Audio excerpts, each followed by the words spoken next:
Encore aujourd'hui d'ailleurs. D'accord. J'adore ça. Est-ce qu'il y a un truc que vous n'avez pas fait et dont vous rêvez? Non, j'avais envie de faire un opéra, je l'ai fait. Ouais. Et puis voilà, non, ça avance et peut-être il y aura des choses qui vont me surprendre. Ouais. Une comédie musicale? Non. Non.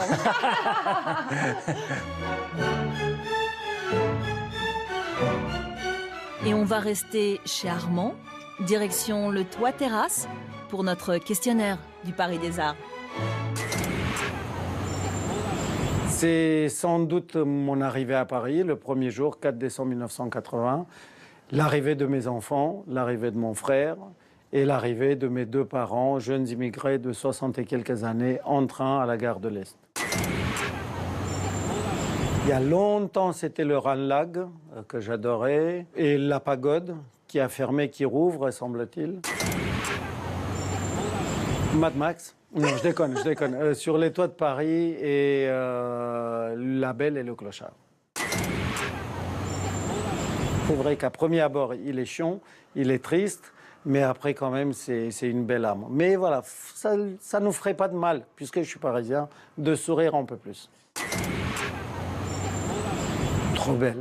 Trop belle et de toutes les couleurs, impertinente, libre, donc personne ne tuera ça. Romantique. Merci Radou Mialeanu. Ainsi s'achève votre Paris des Arts. Non. Si, c'est fini. Vous pouvez retrouver bien sûr l'émission consacrée à Radou sur notre site internet france24.com. Et puis vous le savez maintenant, l'émission se poursuit aussi sur les réseaux sociaux. À très vite. C'est déhanché, Radou.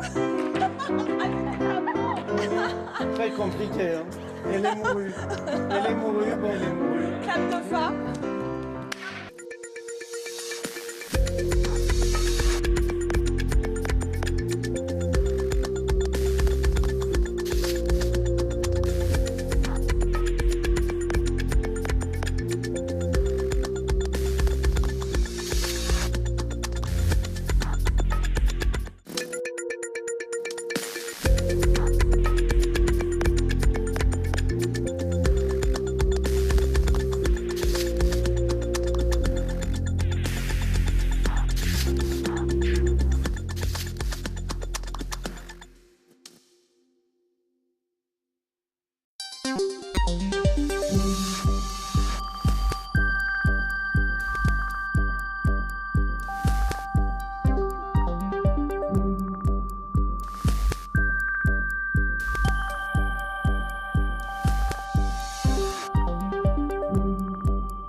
Fraternité générale.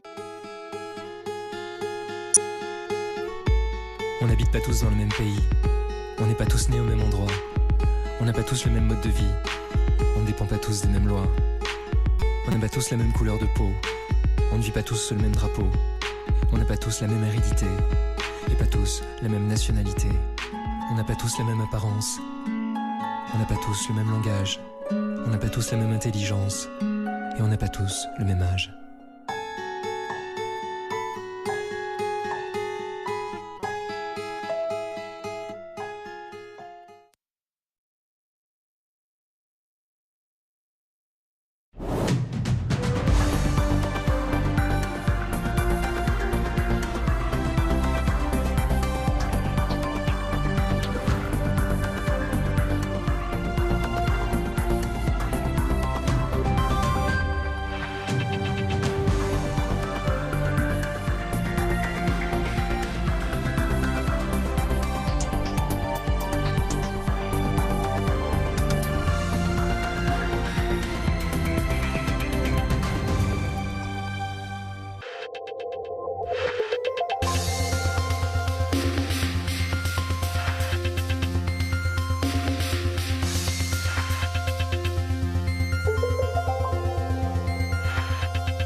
merci France 24, j'allais dire Franck 24, qui c'est celui-là, pour nous avoir accompagnés et informés durant toute la nuit. C'est France Info qui prend le relais sur le canal 27 de la TNT et j'ai une super surprise, on est ensemble jusqu'à 9h30 et avec Karine Bastrégis qui est revenue, enfin.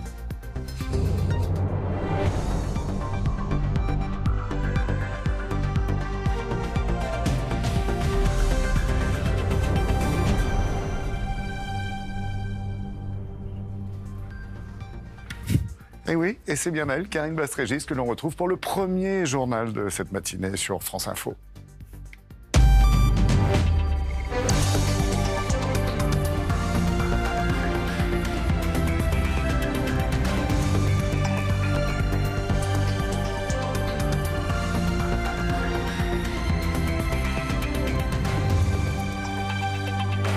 Il est 6h, bonjour et bon réveil sur France Info.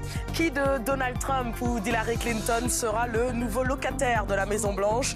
La candidate démocrate fait toujours la course en tête dans les sondages, mais seules les urnes rendront leur verdict. L'élection a lieu demain mardi.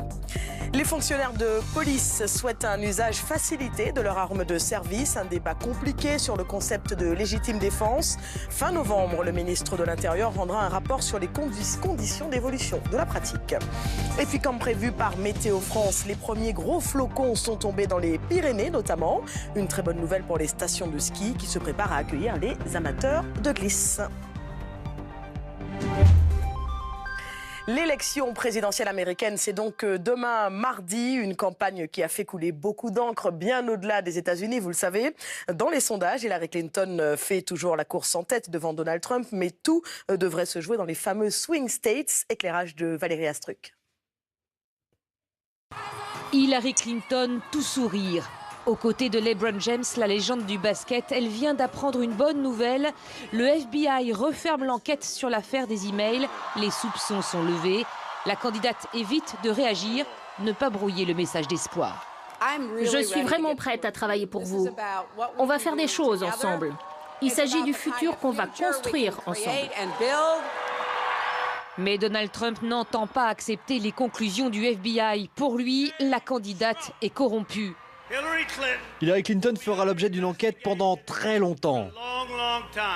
Pour tous ses crimes contre notre nation, notre peuple et notre démocratie. Et ça se terminera par un procès. Donald Trump aura enchaîné 5 meetings en une seule journée. Jamais le pays n'aura été à ce point déchiré. La cadence infernale des meetings s'achèvera très tard ce soir. Hillary Clinton parlera à minuit en Caroline du Nord. Donald Trump, lui, terminera sa course dans le Michigan à 23h.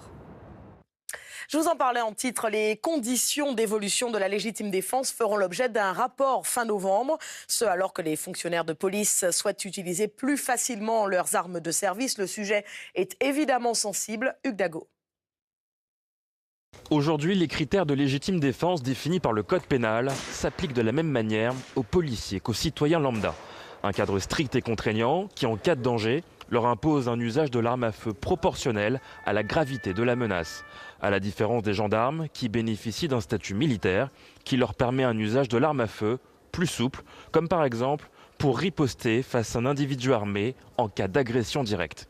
Les policiers demandent donc à minima un alignement entre gendarmes et policiers. Pour autant, les syndicats de policiers l'assurent, il ne s'agit pas de demander un permis de tuer.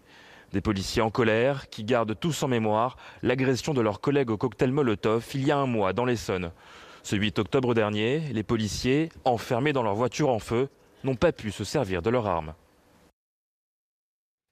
Sachez-le, demain mardi, infirmiers, aides-soignants, agents administratifs et autres personnels hospitaliers sont appelés à se mobiliser contre la dégradation de leurs conditions de travail et les pressions budgétaires.